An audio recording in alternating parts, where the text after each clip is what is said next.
ഇനി 2021 കേരള അന്ധവിശ്വാസ അനാചാര നിർമ്മാർജ്ജന bill.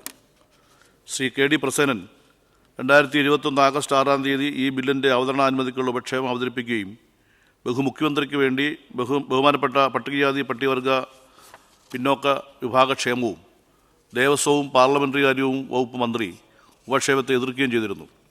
2021 October 8-ാം തീയതി തുടർ ചർച്ചയ്ക്ക് നടക്കുകയും ചർച്ച പൂർത്തിയാക്കാൻ സാധിക്കാത്തതിനാൽ തുടർ ചർച്ചയ്ക്കായി മാറ്റിവെക്കുകയും ചെയ്തിരുന്നു. ചർച്ച പൂർത്തിയാക്കാത്തതിനാൽ ശ്രീ KD പ്രസേനന് ചർച്ച തുടരാവുന്നതാണ്. സർ,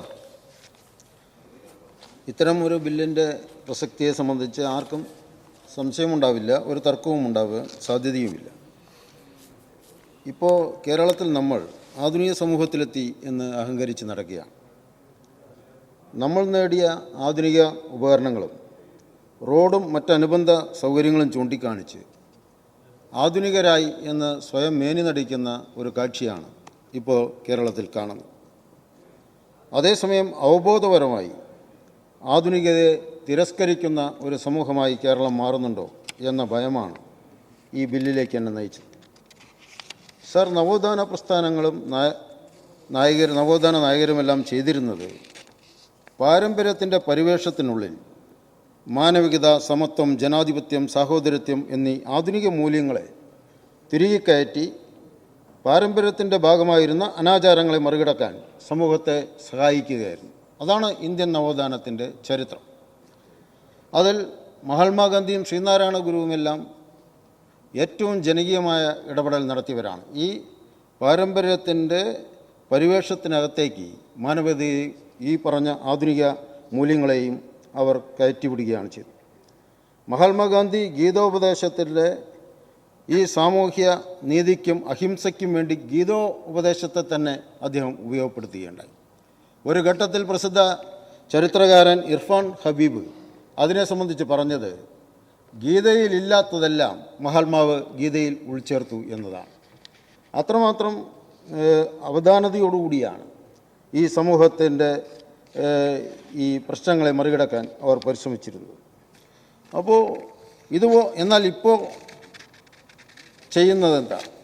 ആധുനികതയുടെ പരിവേഷത്തിനകത്ത്, നിലവിൽ വർത്തമാനകാലത്ത് നമ്മൾ ചെയ്യുന്നത്, ആധുനികതയുടെ പരിവേഷത്തിനകത്ത് എല്ലാവിധ പാരമ്പര്യ ആചാര സങ്കല്പങ്ങളെയും യാഥാസ്ഥിതികത്തെയും പിന്തിരിപ്പൻ മൂല്യങ്ങളെയും ജാതീയ അസമത്വ ചിന്തകളെയും കുത്തിനിറച്ച് സമൂഹത്തെ അനാചാരങ്ങളുടെ ആർഭാട കേന്ദ്രമാക്കി മാറ്റാൻ പരിശ്രമിക്കുകയാണ്. സാർ, അതിൻ്റെ ഉദാഹരണങ്ങളാണ് ഗണപതിയുടെ തല പ്ലാസ്റ്റിക് സർജറിയിലൂടെ പണ്ടേ ഫിറ്റ് ചെയ്താണ് എന്ന രൂപത്തിലുള്ള പ്രചരണത്തിന് ഇന്ത്യയുടെ ഉന്നത ഭരണകൂടം തന്നെ നേതൃത്വം കൊടുക്കുന്ന കാഴ്ച നമുക്ക് കാണേണ്ടി വരുന്നത്. കമ്പ്യൂട്ടർ ജാതകവുമെല്ലാം അതിൻ്റെ ചെറിയ വേർഷൻസ് മാത്രമാണ്. ഇതാണിപ്പോൾ നമ്മുടെ രാജ്യത്ത്, നമ്മുടെ സമൂഹത്തിനകത്ത് നടന്നുകൊണ്ടിരിക്കുന്നത്. ഇത്തരം അപകടകരമായ ഈ സാമൂഹ്യ അവബോധത്തിലെ തിന്മ നിറഞ്ഞ ഈ വളർച്ചയെ തടയുന്നതിന്, നിയമപരമായ പരിരക്ഷ ഉറപ്പുവരുത്തുന്നതിനും ഈ ബില്ല് അനിവാര്യമാണ് എന്ന് ആവർത്തിക്കുകയാണ് ഞാൻ. സാർ, മാനവരാശിയുടെ ദിശാബോധം നഷ്ടപ്പെടുത്തുകയും നേർക്കാഴ്ചകൾ ഇല്ലാതാക്കുകയും മനുഷ്യരെ മായാക്കാഴ്ചകൾക്കകത്ത് ഒതുക്കി ജീവിത കുരുതിക്കളത്തിലേക്ക് ആനയിക്കുന്ന ദുർമന്ത്രവാദികൾക്കും ദുരാചാര കച്ചവടക്കാർക്കും എതിരായിട്ടാണ് നിയമം നിർമ്മിക്കേണ്ടത്, അല്ലാതെ സാധാരണ വിശ്വാസ സമൂഹത്തിന് എതിരായിട്ടല്ല. അതങ്ങനെയാണ് ഇത്തരം ബില്ലുകൾ വരിക എന്ന് തെറ്റിദ്ധരിപ്പിക്കാൻ ഒരു കൂട്ടർ പരിശ്രമിക്കുന്നുണ്ട്. ഒരിക്കലും ഈ ഇന്ത്യ രാജ്യത്തിലെയോ കേരളത്തിലെയോ യഥാർത്ഥ ദൈവവിശ്വാസികളെയോ മതവിശ്വാസികൾക്കോ എതിരായി ഒരു തരത്തിലുമുള്ള നിലപാട് നമ്മൾ എടുക്കാതെ തന്നെ ഇത്തരത്തിലുള്ള ദുരാചാരങ്ങളെ നമുക്ക് എതിർക്കാൻ വേണ്ടി കഴിയും. സാർ, ആദിമ മനുഷ്യൻ വേട്ടയാടി ജീവിച്ചിരുന്ന കാലങ്ങളിൽ പോലും ഇത്രയേറെ അന്ധത ഉണ്ടായിരുന്നു എന്ന് ഇപ്പോൾ സംശയിക്കുകയാണ്. പിന്നീട് മനുഷ്യൻ ഗോത്ര സംസ്കൃതിയിലേക്കും ഫ്യൂഡലിസത്തിലേക്കും എത്തിപ്പെട്ടതോടെ അന്ധതയുടെ കരുനിഴൽ കൂടി വരുന്നതായി മാനവചരിത്രം രേഖപ്പെടുത്തുന്നുണ്ട്. സാർ, ആദിമ മനുഷ്യൻ കണ്ടും കേട്ടും സ്പർശിച്ചും രുചിച്ചും മണത്തും അറിഞ്ഞ വസ്തുക്കൾ അവർ പ്രയോജനപ്പെടുത്താനും തിരസ്കരിക്കാനും ഉള്ള തിരിച്ചറിവിലേക്ക് നടന്നു കയറിയ ചരിത്രമാണ് മാനവികതയുടെ അല്ലെങ്കിൽ മാനവ സമൂഹത്തിൻ്റെ മുന്നേറ്റ ചരിത്രം എന്ന് പറയുന്നത്. എന്നാൽ ഇന്ന് അന്ധവിശ്വാസിയായ മനുഷ്യൻ കാഴ്ചയും അനുഭവവും ഒന്നും അവൻ്റെ അന്ധവിശ്വാസത്തെ തിരുത്താൻ വേണ്ടി അവൻ പ്രയോജനപ്പെടുത്തുന്നില്ല എന്നതാണ് വസ്തുത. സാർ, നമ്മുടെ ലോകത്ത് കുറേ വർഷങ്ങൾക്ക് മുൻപ് നടന്ന ഒരു സംഭവമുണ്ട്. അതിങ്ങനെയായിരുന്നു. അന്ധവിശ്വാസിയായ ഒരു മനുഷ്യൻ താൻ ഇന്ന ദിവസം ഇന്ന സമയത്ത് മരണപ്പെടും, അങ്ങനെ സ്വർഗപ്രവേശനം നേടാൻ കഴിയും എന്ന് വിശ്വസിച്ചിരുന്നു. അദ്ദേഹത്തെ വിശ്വസിപ്പിച്ചിരുന്നു ഒരു ജ്യോത്സ്യൻ. കുറേ കഴിഞ്ഞപ്പോൾ അയാളുടെ ജീവിതത്തിൽ ആ ദിവസം എത്തിച്ചേർന്നു, ആ സമയം എത്തിച്ചേർന്നു. അദ്ദേഹം മരിച്ചതായി സ്വയം കരുതി. വീട്ടുകാരും നാട്ടുകാരുമെല്ലാം അദ്ദേഹത്തെ വന്ന് വിളിച്ചു, താങ്കൾ മരിച്ചിട്ടില്ല. അത് അദ്ദേഹം കേൾക്കാൻ വേണ്ടി സന്നദ്ധമായില്ല. അവസാനം അദ്ദേഹത്തെ സ്വാധീനിക്കുന്ന മതവിശ്വാസത്തിൻ്റെ ഭാഗമായി നിൽക്കുന്ന മതപുരോഹിതന്മാരെ കൊണ്ടുവന്നു. അവരദ്ദേഹത്തെ കണ്ടു പറഞ്ഞു, താങ്കൾ മരിച്ചിട്ടില്ല, താങ്കൾ എണീക്കൂ. പക്ഷേ അദ്ദേഹം അത് സ്വീകരിക്കാൻ വേണ്ടി തയ്യാറായില്ല. 3 ദിവസം കഴിഞ്ഞപ്പോൾ അദ്ദേഹം അപകടകരമായ അവസ്ഥയിലേക്ക് പോവുകയാണ്. അപ്പോൾ വീട്ടുകാരും നാട്ടുകാരുമെല്ലാം ചേർന്ന് ഒരു ഡോക്ടറെ അവിടേക്ക് എത്തിച്ചു. ഡോക്ടർ അദ്ദേഹത്തോട് പറഞ്ഞു, താങ്കൾ മരിച്ചിട്ടില്ല, ഞാൻ ഡോക്ടറാണ്, താങ്കൾ എണീക്കണം. അദ്ദേഹം തയ്യാറായില്ല. അപ്പോൾ ഡോക്ടർ പറഞ്ഞു, ഒരു ആംബുലൻസ് കൊണ്ടുവരാൻ പറഞ്ഞു. ആ ആംബുലൻസിൽ കയറ്റി അദ്ദേഹത്തെ തൊട്ടടുത്തുള്ള ആശുപത്രിയിലെ മോർച്ചറിയിൽ കൊണ്ടുപോയി. ആ മോർച്ചറിയിൽ കിടത്തി തൊട്ടപ്പുറത്തുള്ള മോർച്ചറി ബെഡിനകത്ത് യഥാർത്ഥത്തിൽ മരിച്ച ഒരു ബോഡി പോസ്റ്റ്മോർട്ടത്തിന് വേണ്ടിയുണ്ട്. ആ ബോഡിയിൽ ബ്ലേഡ് കൊണ്ട് മുറിവുണ്ടാക്കി. ഡോക്ടർ ഇദ്ദേഹത്തോട് നോക്കാൻ പറഞ്ഞു. ബ്ലേഡ് കൊണ്ട് മുറിവുണ്ടാക്കി. ആ ശരീരത്തിൽ രക്തമൊന്നും വരുന്നില്ല. കുറേ മണിക്കൂറുകൾ പിന്നിട്ട ബോഡിയാണ്. അതിനുശേഷം ഡോക്ടർ എന്ത് ചെയ്തു, ഈ വിദ്വാൻ്റെ, ഈ മരിച്ചു എന്ന് കരുതിയിരിക്കുന്ന ഈ അന്ധവിശ്വാസിയുടെ ശരീരത്തിൽ അതേ ബ്ലേഡ് കൊണ്ട് മുറിവുണ്ടാക്കി. അപ്പോൾ രക്തം വന്നു. അപ്പോൾ ഡോക്ടർ അദ്ദേഹത്തോട് ചോദിച്ചു, താങ്കൾക്ക് ഇപ്പോൾ എന്താണ് ബോധ്യപ്പെട്ടത്? അപ്പോൾ അദ്ദേഹത്തിൻ്റെ മറുപടി, ചിലരുടെ ശരീരത്തിൽ മരിച്ചാലും രക്തം വരും എന്നെനിക്ക് ബോധ്യപ്പെട്ടു എന്നതാണ്. അതാണ് അന്ധവിശ്വാസത്തിൻ്റെ ശക്തി എന്ന് പറയുന്നത്. ഇത്ര ഭീകരമായ അവസ്ഥയിലേക്ക് നമ്മുടെ കേരളീയ സമൂഹം പോകുന്നു എന്ന് ഞാൻ ഭയപ്പെടുകയാണ്. ഇപ്പോൾ ആധുനിക കാലത്ത് പുതിയ കണക്കുകൾ പുറത്തു വന്നപ്പോൾ ലോകത്തിലെ ഏറ്റവും വലിയ ഫ്ലാറ്റ് സമുച്ചയങ്ങളിൽ 80% ഫ്ലാറ്റുകളിലും 13ാമത് നില രേഖപ്പെടുത്തിയിട്ടില്ല എന്നതാണ് ഒരു ഭയപ്പെടുത്തുന്ന കണക്കാണ്. ചില ഹോട്ടലുകളിലും ഹോസ്പിറ്റലുകളിലും 13ാം നമ്പർ റൂം തന്നെ ഇല്ലാതായിരിക്കും. ഈ കേരളത്തിലും നമുക്കത് കാണേണ്ടി വരികയാണ്. സർ, അത്തരത്തിലുള്ള 13ാം നമ്പർ വണ്ടി നമുക്കുണ്ട്. 13ാമത്തെ വണ്ടി നമുക്കുണ്ട്. ഡോക്ടർ തോമസ് ഐസക് അത് ഉപയോഗപ്പെടുത്തിയതുമാണ് കഴിഞ്ഞ കൃഷിമന്ത്രി. ഇപ്പോൾ കൃഷിമന്ത്രി ഉപയോഗപ്പെടുത്തുന്നു. ഒരു കുഴപ്പമില്ലാതെ അവർ ഭരണനിർവഹണം നടത്തുന്നുണ്ട്. പക്ഷെ 13ാം നമ്പർ നിലയില്ലാത്ത ഫ്ലാറ്റുകൾ പൊങ്ങുന്ന ഒരു നാടായി കേരളം മാറാൻ പാടുന്നു. 13ാം നമ്പർ റൂമില്ലാത്ത ഹോട്ടലുകളും ആശുപത്രികളുമുള്ള നാടായി ഈ കേരളം മാറാൻ പാടുണ്ടോ? അതിന് നമ്മൾ സമ്മതം കൊടുക്കാൻ പാടുണ്ടോ? എന്തെല്ലാമാണ് ഇത്തരത്തിലുള്ള പ്രതികരണങ്ങൾ വരുന്നത്. അയ്യോ കറുത്ത പൂച്ച എന്ന് നിലവിളിച്ച് ചിലർ ഇപ്പോൾ വീട്ടിലേക്ക് ഇറങ്ങുന്നത് കാണാം. ഒറ്റ മൈനയെ കണ്ടാൽ പുറകോട്ട് പോകുന്നത് കാണാം. സാർ, ഇതെല്ലാം ഒരു കാലഘട്ടത്തിൻ്റെ ഒരു സാമൂഹ്യ അവസ്ഥയിൽ രൂപപ്പെട്ടു വന്ന ചില പ്രതികരണങ്ങളായിരുന്നു. കറുത്ത പൂച്ചയുടെ കാര്യം എന്താണെന്ന് വെച്ചാൽ, അന്ന് ഇലക്ട്രിസിറ്റി വരാത്ത ഒരു കാലത്ത് ഈ ഇരുട്ടിലൂടെ കാളവണ്ടിയിലാണല്ലോ മനുഷ്യൻ യാത്ര നടത്തിയിരുന്നത്.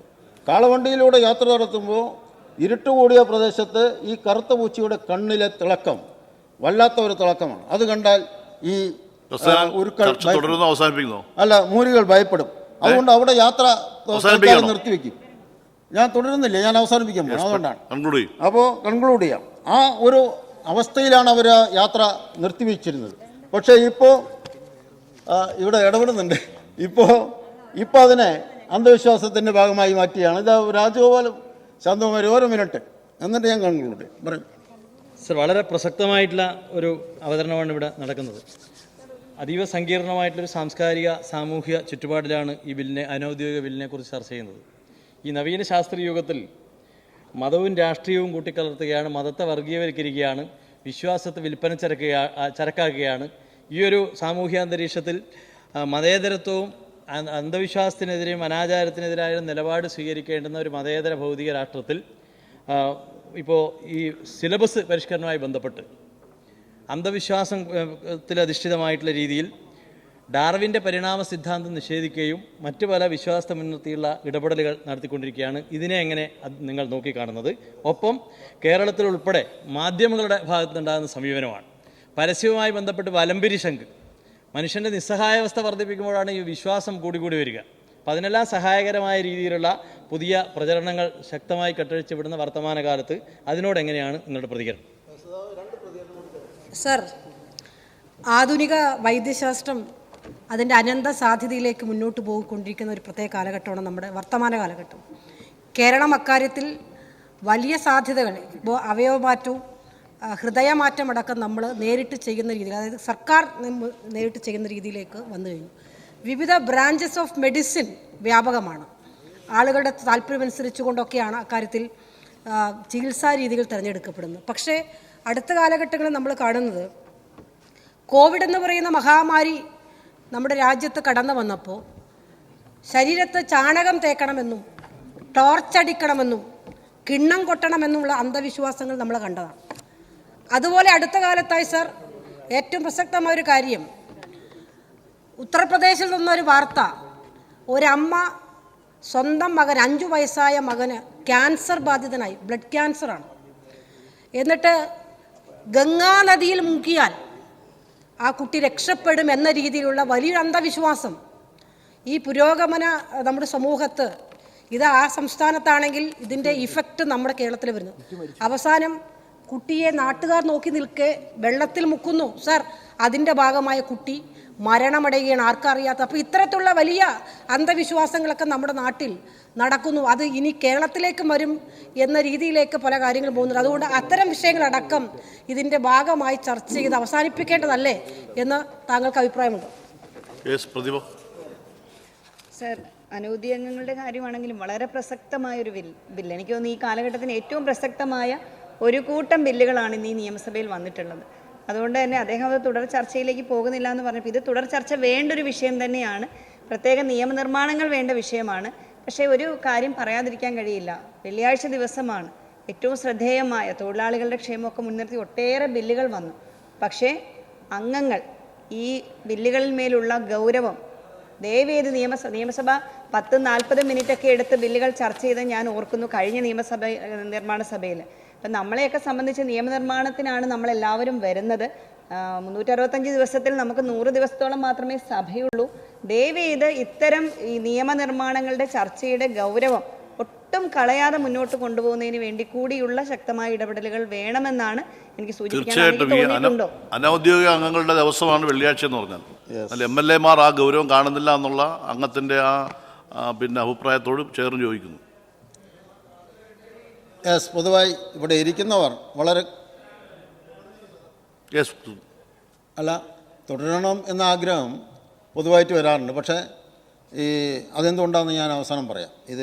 ഇവിടെ അവസാനിപ്പിക്കുകയാണെന്ന് പറയാൻ കാരണം ഇവിടെ അംഗങ്ങളെല്ലാം അഭിപ്രായപ്പെടുത്തിയ അല്ലെങ്കിൽ ഭയപ്പെടുന്ന ഒരവസ്ഥാവിശേഷം കേരളത്തിൽ എത്തിയിട്ടില്ല എന്ന് നിങ്ങൾ കരുതണ്ട. കേരളത്തിൽ എത്തിയിട്ടുണ്ട്, അത് പ്രബലമായിക്കൊണ്ടിരിക്കുകയാണ്. അതിൻ്റെ വിവിധ സൂചനകൾ വരുന്നു. പക്ഷെ നമ്മളതിനെ മറച്ചു പിടിക്കാൻ പരിശ്രമിക്കുകയാണ്. അത് വീണ്ടും അപകടത്തിലേക്ക് കൊണ്ടുപോകും എന്നാണ് പറയുന്നത്. സാർ, എൻ്റെ വ്യക്തിപരമായ ചില അനുഭവങ്ങൾ കൂടി പറഞ്ഞു ഞാൻ അവസാനിപ്പിക്കാം.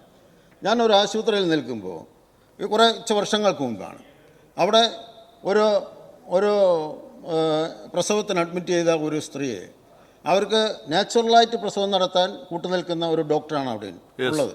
പക്ഷെ അവിടെ നിർബന്ധിച്ച് ആ സ്ത്രീയുടെ ഭർത്താവ് അവരെ സിസേറിയന് ഡോക്ടറെ നിർബന്ധിക്കുകയാണ്. നിങ്ങൾ നിർബന്ധമായി സിസേറിയൻ നടത്തണം, അല്ലെങ്കിൽ ഞാൻ എൻ്റെ ഭാര്യയുമായി പോകും.